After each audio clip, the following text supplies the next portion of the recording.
Hi friends, welcome to Tubert channel. நேற்று நம்ம சேனலில் ஆரினா என்ன, அதில் எப்படி ஏர்ன் பண்ணலாம் அப்படிங்கிற வீடியோ பார்த்தோம். அதுக்கப்புறம் இன்றைக்கி என்ன பார்க்க போகிறோம் அப்படின்னா, அந்த ஆரிக்கு என்னென்ன மெட்டீரியல் நம்ம யூஸ் பண்ணுவோம், அதுக்கு என்னென்ன தேவைப்படும் அப்படிங்கிறத பார்க்கலாம். பேசிக்லேருந்து கம்ப்ளீட் கோர்ஸ் வரலும் என்னென்ன தேவைப்படும் அப்படிங்கிறத இந்த வீடியோவில் பார்க்க போகிறோம். ஸோ இது வரைக்கும் நம்ம சேனலை சப்ஸ்கிரைப் பண்ணல அப்படின்னா சப்ஸ்கிரைப் பண்ணிட்டு பெல் சிம்பிளை கிளிக் பண்ணுங்கள். இதே மாதிரி நான் போடுற வீடியோஸும் நோட்டிஃபிகேஷனுக்கு வரும். வீடியோவை ஸ்கிப் பண்ணாமல் ஃபுல்லாக பாருங்கள். அப்போ தான் என்னென்ன மெட்டீரியல் ஃபுல் ப்ளவுஸ் கம்ப்ளீட் பண்ணுறதுக்கு நம்மளுக்கு தேவைப்படும் அப்படிங்கிறது தெரியும். பாருங்கள், நான் இப்போ வச்சுருக்க ப்ராடக்ட் எல்லாம் ஃபுல்லாக கம்ப்ளீட் கோர்ஸ்க்கு தேவையான மெட்டீரியல்ஸ். அதுக்கப்புறம் நம்ம பேசிக் இப்போ தான் ஃபஸ்ட்டு ஸ்டார்ட் பண்ண போகிறோம் அப்படின்னா அவங்களுக்கு என்னென்ன தேவை அப்படிங்கிறதையும் நான் சொல்கிறேன். இப்போ ஃபுல்லாக கம்ப்ளீட்டாக என்னென்ன இருக்குது, நான் என்னென்ன யூஸ் பண்ணிகிட்ருக்கேன் அப்படிங்கிறத பார்ப்போம். First zari thread. Zari thread light gold கலர்லேயும் அதுக்கப்புறம் நல்லா திக்காக இருக்கும் பாருங்கள், கோல்டு அதில் ஒன்று இருக்குது. ஃபஸ்ட்டு ஜரி த்ரெட் இருக்குது. ஜரி த்ரெட் கோல்டில் இருக்கும். நம்மளுக்கு சில்க் சரிலாம் இருக்கும் பாருங்கள், அதில் கோல்டு வரும் இல்லையா, அந்த மாதிரி த்ரெட் அந்த மாதிரி இருக்கும். ஜரி த்ரெட் சொல்லுவோம். இது இன்னொரு கலர். இது ஃபுல் கோல்டு, இது ஆன்டிக் கோல்டு. லைட்டாக இருக்கும், இது பார்க்குறதுக்கு திக்காக இருக்கும். ரெண்டுக்கும் டிஃப்ரெண்ட் உங்களுக்கு நல்லாவே தெரியும். இது கொஞ்சம் எல்லோயிஸாக இருக்க மாதிரி இருக்கும், இது ஃபுல் கோல்டாக இருக்க மாதிரி இருக்கும். அதுக்கப்புறம் பார்த்தோம் அப்படின்னா சில்க் த்ரெட்டு. நம்ம இந்த சில்க் த்ரெட் யூஸ் பண்ணி தான் நிறைய டிசைன்ஸ் நம்ம போடுவோம். ஸோ நம்மளுக்கு எந்தெந்த கலரில் வேணுமோ சில்க் த்ரெட்டை வாங்கிக்கலாம். இதில் டபுள் பெல் பிராண்ட் வாங்கிட்டோம் அப்படின்னா ரொம்பவே குவாலிட்டியாக இருக்கும், கட்டாகி வராது. அதே மாதிரி இதில் டயாலஜி பிராண்ட் இருக்குது சில்க் த்ரெட்டில், அது வாங்கினோம் அப்படின்னா கட் ஆகாது. பிகினர்ஸ்க்கும் போடுறதுக்கு ரொம்பவே ஈஸியாக இருக்கும். அதுக்கப்புறம் நார்மலாக சீவிங் த்ரெட்டு. ஃபஸ்ட்டு ப்ராக்டிஸ் பண்ணுறதுக்கு நம்ம சீவிங் த்ரெட்டில் தான் ப்ராக்டிஸ் பண்ணுவோம். சீவிங் த்ரெட்டில் எந்த அளவுக்கு போட்டு ப்ராக்டிஸ் பண்ணுறோமோ அந்த அளவுக்கு நம்மளுக்கு ஜரிலையும் சில்க் த்ரெட்லேயும் நல்லா ஃபினிஷிங் வந்துடும். ஸோ நம்ம ஃபஸ்ட்டு மெயினாக பேசிக்கில் நம்ம பார்க்குறதுக்கு சீவிங் த்ரெட் தான் யூஸ் பண்ணுவோம். ஸோ அதில் ஒயிட் கலர் ஒன்று, க்ரீன் கலர் ஒன்று, எந்த கலர் வேணாலும் நம்ம எடுத்துக்கலாம். அதுக்கப்புறம் இது எதுக்கு யூஸ் பண்ணுவோம் அப்படின்னா, ஃப்ரெஞ்சு நாட்டு, புல்லியன் நாட்டு இதெல்லாம் போடுறதுக்கு எம்ப்ராய்டரி, ஹேண்ட் எம்ப்ராய்டரி த்ரெட்டுன்னு சொல்லுவாங்க. அந்த இது ரெண்டில் இருக்குது. அதுக்கப்புறம் ரோப்பு. நம்ம ப்ளவுஸ் எல்லாம் பேக் நெக் வைக்கும்போது ரொம்ப எம்போசிங்காக வேணும் அப்படிங்கிறதுக்காக நம்ம இதெல்லாம் யூஸ் பண்ணுவோம். இது நம்ம இப்போ பார்க்க போகிறதில்ல. நம்ம ஃப்யூச்சரில் பார்க்கும்போது பேக் நெக் போடும்போதெல்லாம் இது எப்படி யூஸ் பண்ணுங்கிறத பார்க்கலாம். இப்போ என்னென்ன மெட்டீரியல் இருக்குது அப்படிங்கிறத பார்ப்போம். அதுக்கப்புறம் பார்த்திங்கன்னா பீட்ஸ், சம்கீஸ், சீக்வன்ஸ் இதெல்லாம் இருக்குது. இது பிளாக் கலர் பீட். அதுலேயே இது கிளாஸ் பீடு. இது நல்லா டிரான்ஸ்பரண்ட்டாக இருக்கும் பாருங்கள், பார்த்தாவே தெரியும், நல்லா டிரான்ஸ்பரண்ட்டாக இருக்கும். இது கிளாஸ் பீடு. இது டியூப் பீடு.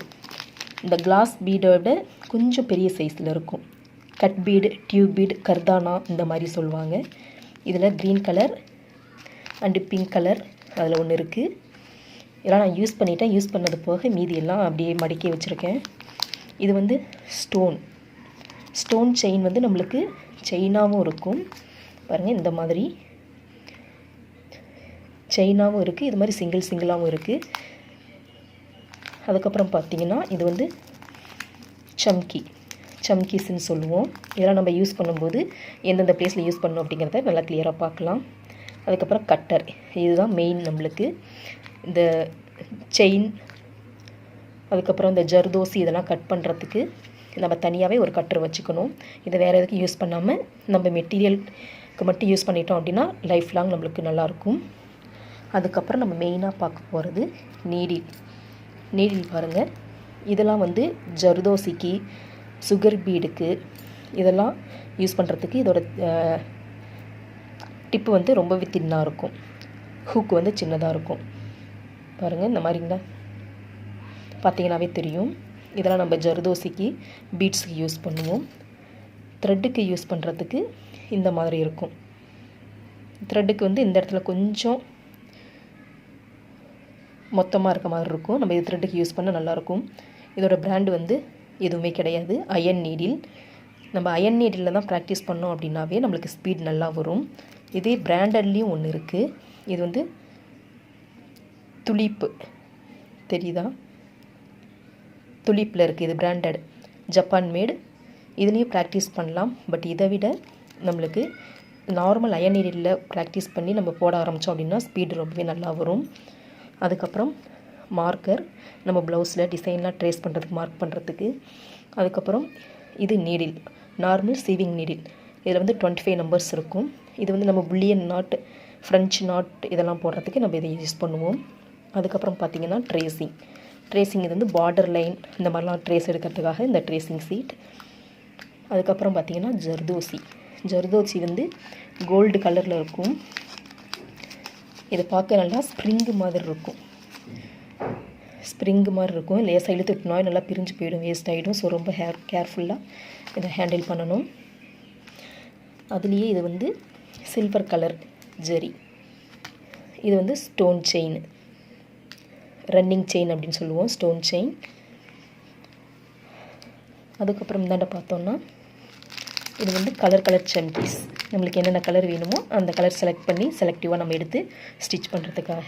அதுக்கப்புறம் இன்ச் டேப் வந்து நம்ம ப்ளவுஸ் மெஷர்மெண்ட் பண்ணுறதுக்கெலாம் யூஸ் ஆகும்.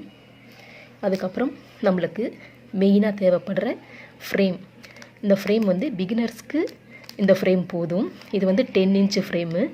ஃபஸ்ட்டு நம்ம பிகினர்ஸாக இருக்கும் பொழுது இப்போ தான் கற்றுக்க போகிறோம் அப்படிங்கும்போது இது நம்மளுக்கு ரொம்பவே நல்லாயிருக்கும், ஹேண்டில் பண்ணுறதுக்கு ஈஸியாக இருக்கும், மடியில் வச்சு போடலாம். இதே ஃபுல் ப்ளவுஸ் போடணும் அப்படின்னா இதில் போட முடியாது. இதில் பார்த்திங்கன்னா கழட்டி போடுறதுக்காக ஒரு ஸ்க்ரூ மாதிரி கொடுத்துருப்பாங்க. இதை நம்ம இதை அட்ஜஸ்ட் பண்ணிட்டு தான் நம்ம இதில் கிளாத் செட் பண்ணுவோம். கிளாத் எப்படி நம்ம இந்த ஃப்ரேமில் செட் பண்ணணும் அப்படிங்கிறத தனியாக செப்பரேட்டாக ஒரு வீடியோ போடுறேன், அப்போ அதில் தெரியும். ஸோ இப்போ இதை பார்த்துக்கலாம். 10 இன்ச் ஃப்ரேம். அதுக்கப்புறம் பீட்ஸு, சுகர் பீடு. இந்த ரன்னிங் செயின் பார்த்தோம் இல்லையா, அதே மாதிரி இது வந்து gold bead, antique gold bead. இது வந்து கோல்டு பீடுன்னு சொல்லுவோம். இது ரெண்டுக்கும் பார்க்கும்போது டிஃப்ரெண்ட் தெரியும். இது வந்து ரொம்ப நல்லா கோல்டாக இருக்கும், இது கொஞ்சம் டல் கோல்டாக இருக்கும். அதுக்கப்புறம் திலகம் ஸ்டோன்ஸ், ரெட் கலரில் ஒன்று இருக்குது. அதுக்கப்புறம் மிரர்ஸ், நம்ம ரவுண்டு மிரர்ஸ் இருக்குது இல்லையா, புட்டாஸ்லாம் வச்சு தைக்கிறதுக்கு இது யூஸ் ஆகும். அதுக்கப்புறம் பார்த்திங்கன்னா ப்ளூ கலரில் ஒரு திலகம், நம்ம பீகாக் டிசைன்லாம் போடும் பொழுது திலகம் வச்சுட்டு நம்ம போடுறதுக்கு நல்லாயிருக்கும். ஸோ இது எல்லாமே நம்மளுக்கு கம்ப்ளீட்டாக ஒரு ப்ரைடல் ப்ளவுஸ் ஃபுல்லாக பண்ணுறதுக்கு இவ்வளோ மெட்டீரியல் நம்மளுக்கு தேவைப்படும். இவ்வளோனா இது ஃபுல்லாகவே நம்ம யூஸ் பண்ண போகிறது கிடையாது, கொஞ்சமாக தான் எடுத்து யூஸ் பண்ணுவோம். பட் கம்ப்ளீட்டாக நம்ம போடணும் அப்படின்னா இந்த மெட்டீரியல்லாம் தேவைப்படும். அதுக்கப்புறம் பார்த்திங்க அப்படின்னா இது வந்து 16 இன்ச்சு ஃப்ரேமு. இது வந்து நான் ஒரு ப்ளவுஸ் போட்டுட்ருக்கேன், பேக் நெக்கு. அது பாதியில் ஃபினிஷ் பண்ணலை, பாதியில் இருக்குது, ஒர்க் போயிட்டுருக்கு. இது வந்து 16 இன்ச்சு ஃப்ரேம். இதை விட 18 இன்ச் இருக்குது. 18 இன்ச் வாங்கணும் அப்படின்னா இன்னும் ஃபுல் ப்ளவுஸ் வந்து நம்ம ப்ரைடல் ப்ளவுஸ்லாம் போடணும் அப்படின்னா 18 இன்ச் கரெக்டாக இருக்கும். நம்மளுக்கு ஃபுல் ப்ளவுஸ் வேண்டாம், ஒரு பார்ட்டு மட்டும் நம்ம போடுறோம் அப்படின்னா 16 இன்ச் கரெக்டாக இருக்கும். ஸ்லீவுக்கும் பேக் நெக்குக்கும் இந்த 16 இன்ச்சு கரெக்டாக இருக்கும். ஸோ இவ்வளோதான் ஃப்ரெண்ட்ஸ் நம்மளுக்கு தேவையான ஆரி மெட்டீரியல்ஸ். அதுக்கப்புறம் பேசிக்காக நம்ம என்ன செயின் ஸ்டிச்சுக்கு ஃபஸ்ட்டு லேர்ன் பண்ணும்போது என்னென்ன தேவைப்படும் அப்படிங்கிறத நான் செயின் ஸ்டிச் சொல்லும் பொழுது அதுக்கு தேவையான மெட்டீரியல் சொல்கிறேன். ஓகே ஃப்ரெண்ட்ஸ், இந்த வீடியோ பிடிச்சிருக்கும் அப்படின்னு நம்புகிறேன். பிடிச்சிருந்தது அப்படின்னா சப்ஸ்கிரைப் பண்ணிவிட்டு பெல் சிம்பலை கிளிக் பண்ணுங்கள். நான் போடுற வீடியோஸில் நோட்டிஃபிகேஷனுக்கு வரும். தேங்க்யூ ஃப்ரெண்ட்ஸ், தேங்க்ஸ் ஃபார் வாட்சிங்.